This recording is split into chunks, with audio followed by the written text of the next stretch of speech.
Hey everybody, it's Jason with the Board Game Mechanics, and today we're going to take a look at a game called QE with the Commodities expansion.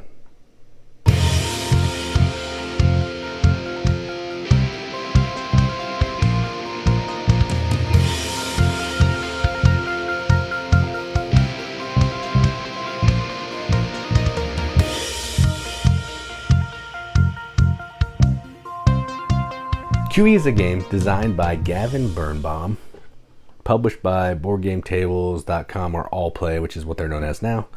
Plays 3 to 5 players, 30 minutes. I think the Commodities still adheres to that same time. It's not going to add a ton more, maybe another 10 minutes or so.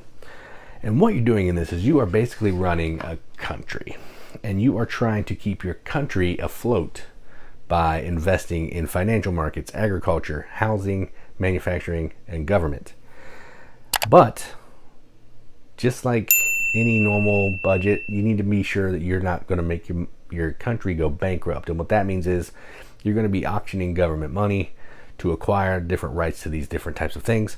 But if you spend more than everybody else, you have made your country go bankrupt and you have lost. So that's not something that we want to happen. That's the gist of the game. It's an auction game where you can bid any amount of money that you want. So a little bit different there. So let's just go on to the table. Check it out. All right, so here's a game of QE, all set up for 3 players. Now, in a 3-player game, you're not going to play, in a less than 5-player game, you're not going to use the UK board. And what you're going to do is you're going to use the back of it. It'll have setup instructions on the back, and it's going to tell you how to set up the game. So I've done that. It's going to tell you some of these tiles to remove, some of these tiles to remove, and all that stuff. Okay, so I've done all that. We're also going to be using the Commodities expansion, which will include this little board here and 3 stacks of commodities, gold, oil, and crypto. All right, this game is very simple. What you're going to do is whoever starts the turn as the auctioneer, who has the QE tile, is going to flip one of these items here that we're going to be auctioning off. So we have China housing, all right, or financial.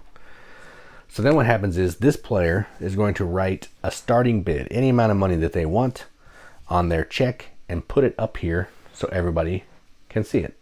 All right. So let's say I know, and we're all going to have one of these secret tokens. So I know I have green.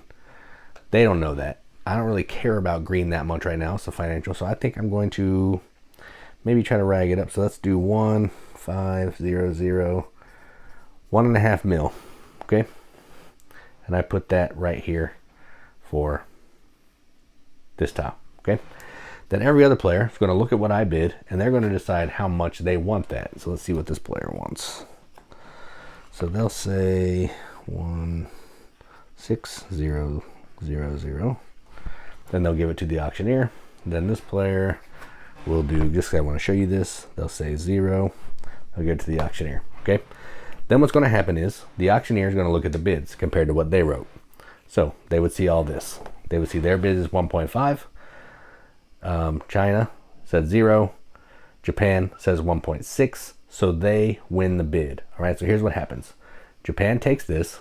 On the back of this, they're going to write their bid. So they're going to write 1600000. They're going to take this tile. They're going to put it over here with their stuff.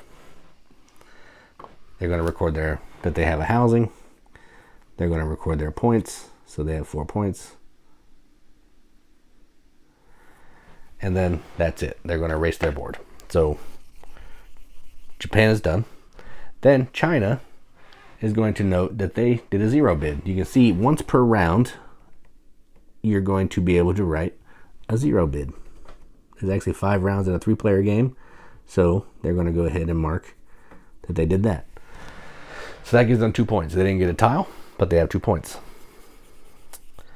And then what's going to happen is, with the Commodities expansion, the second place bidder will get to pick one of these commodities. And what happens here is you're going to be getting extra points. Now what happens is if the auctioneer sells goods, but they are not the second highest bid, they get credit for that. Otherwise, they don't get the credit for it.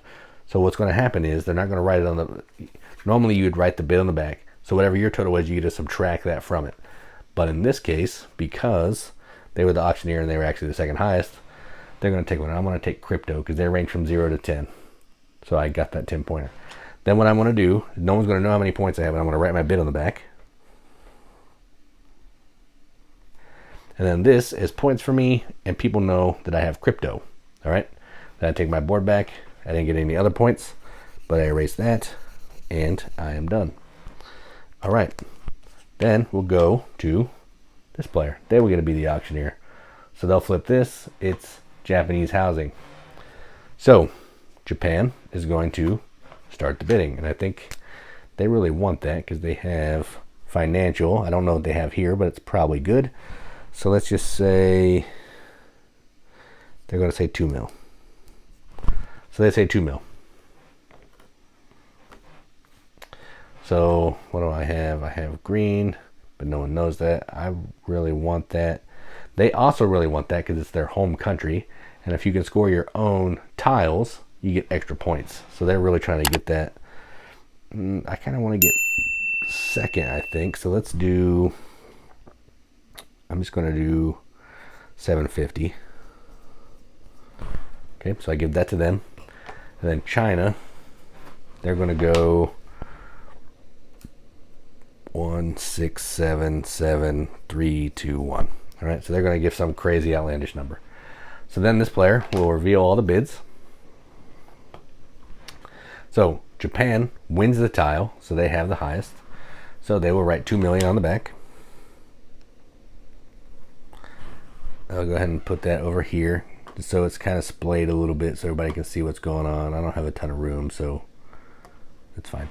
So they'll get another 4 points. 1, 2, 3, 4. And they have housing, so they'll go ahead and cross off housing. And they scored their own Japanese tile, so they will do that right there. All right, they'll take this back. They'll get rid of it. Then they're going to award the second place. So second place will be China. So China will get to pick one of these. Now, because they awarded the second place bonus, they get to write that number on their commodities board, and they're going to get credit for that sale at the end. So they basically got their tile for free. So then they'll take this, so whatever their total of bid is, they get to subtract that from it. And then China will go ahead and take, they're going to take oil, because at the end of the game, whoever has the most oil gets 5 points. So China will take oil. They'll write their bid on it, which was, I shouldn't have erased it, 1677321. 1677321. And then they now have some oil. And they'll put that right there. All right. And then America got nothing. And everybody takes their boards back. And that is it. And that's how the game's going to keep playing until everybody's been auctioneer the same amount of times. In a 3-player game, the last tile will just get flipped and everybody bids on it. Nobody's the auctioneer. Whoever bids highest gets it. Then what you're going to do is you're going to do some final scoring. Now, the way the scoring works is you're going to score your crypto. So for the commodities, I'm going to look at my crypto. I'm going to add up all my points and put it in there. Okay. So I would have 10 points. You're going to look at your gold. It's going to be the points on the back of your gold cards, which are pretty good. They range from, I think they're all 7. So they're all 6 or 7 points. But if the gold pile is exhausted, there was a gold crash, and every gold tile that you have is a -3. So you're trying to balance how much of those gold you take for points. All right. Then oil, you're going to add up your oil points. If you have the most oil, you get 5 extra points. Then you're going to subtract all the numbers you have written back here. So when you're auctioneer and somebody bids second, you get to add all those numbers together, put those here. You're going to subtract that total from your total number that you spent, and that's the total that you spent, and we'll get to that. Then what you're going to do is you're going to add up all your points, all your zero bids, any nationalization. So like Japan, the more of your own tiles that you buy, the more points you're going to get. Then you're going to get monopolization, which means the more of the same type of good you buy, more points. And you're going to get diversification, which means the more of different types of units you buy, you get some points. Whoever spent the least amount of money gets 6 points. And then you're going to add up your total points. Then you're going to take the total spent for stuff that you bought minus any commodity credit.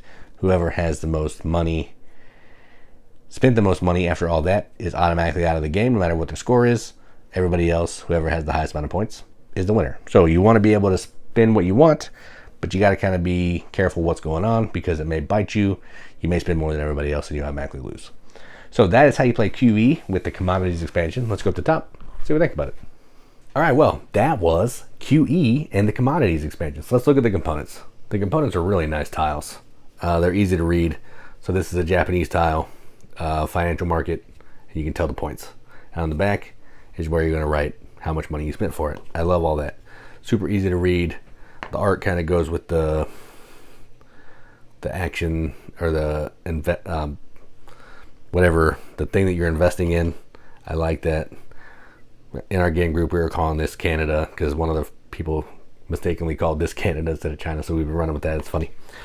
So yeah, just fantastic tiles here. The commodities are really cool too. Same deal. You see what's on the front, and you get the points on the back because some of these are crypto can go from big swing, I think 0 to 10, which is crazy, and you're going to write your total on the back. The boards are really nice. They have a side for 3 to 5 or 5 players. They have a side for 3 to 5 players.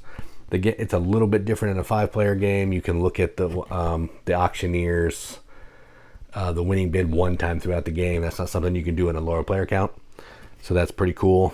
Also, something I did show in the video that you don't actually get to do is when you're playing with the commodities, you don't actually get to do the 0 bids. But I wanted to show that off anyway. So that is a little bit different. You only get to use the 0 bid when you're not playing with the commodities. So just keep that in mind. In the video, I show the 0 bid just because I wanted you to see it. But when you're actually playing with the commodities, that doesn't work. All these boards are really nice. They're all dry erase. Everything erases really nicely. I actually showed you the E&O tool checks. They're like nicer art. They have full art in the back and stuff like that. But the checks that come with the game are just these. So they're just a little bit wider. They kind of look like an actual check, I think. So just know that the ones that I showed you, if you want them, you're going to have to get those separately, which is fine, not a big deal. But if you think, I think the regular ones are fine, but I like the tool art, so I picked those up.